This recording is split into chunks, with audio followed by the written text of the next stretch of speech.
Why do you miss someone who caused you pain, not just a little pain? The kind that changed the way you trust, the kind that made you question your own worth.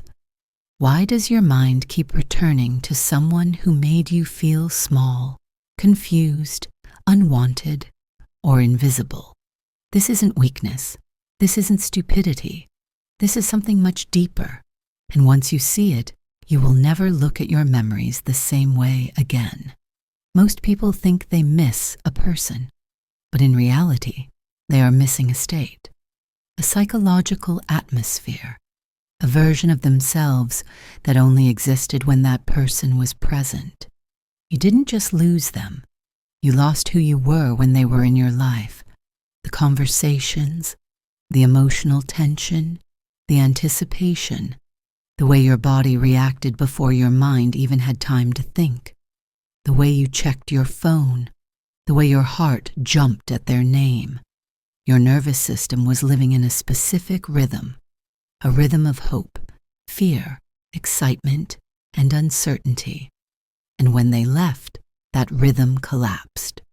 What you feel as missing them is actually withdrawal.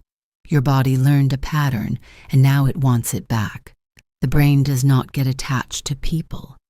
It gets attached to emotional cycles. If someone made you feel intensely seen sometimes and painfully rejected other times, if they made you feel loved one moment and anxious the next, your brain did not label that as unhealthy. It labeled it as meaningful. Because unpredictability creates stronger memory than consistency.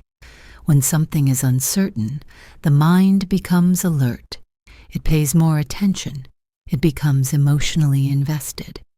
Your nervous system learned one thing. This person controls how I feel. And when they disappear, your brain keeps checking for them the same way it would check for a missing part of the body. You are not craving them. You are craving the emotional chemistry they created inside you. The highs, the lows, the emotional intensity. Pain bonds deeper than peace. Not because pain is good, but because pain demands attention. Your brain remembers who hurt you, how they did it, and what it meant far more vividly than who treated you gently. That is why neutral people are forgotten.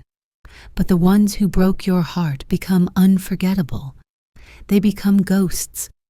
You are not missing who they actually were.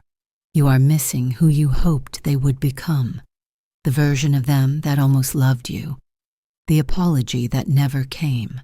The relationship that never quite happened. Your attachment is not to reality. It is to potential. And potential is addictive. Because potential promises a future that was never allowed to exist. Every time you think about them, your mind is not betraying you. It is trying to finish something. Unfinished emotional stories do not close on their own. The brain keeps returning to them looking for meaning, looking for resolution, looking for understanding. That is why even years later, a song, a smell, or a place can bring them back, not because you still love them, but because the story never ended. Your brain does not know how to let go of something that never received an ending. You do not miss them. You miss who you were before they hurt you, before the doubt, before the self-questioning, before you learned to protect yourself.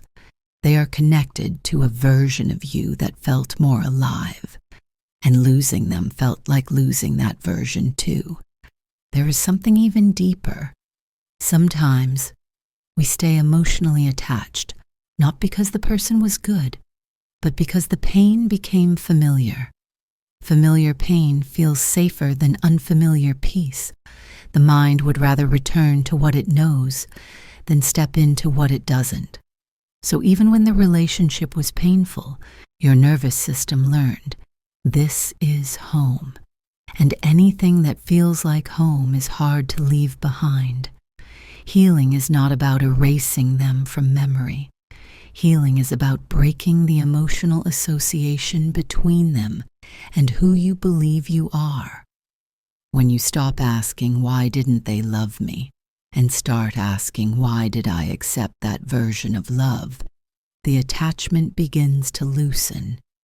When you stop replaying the past and start noticing how you feel in the present, the spell starts to break.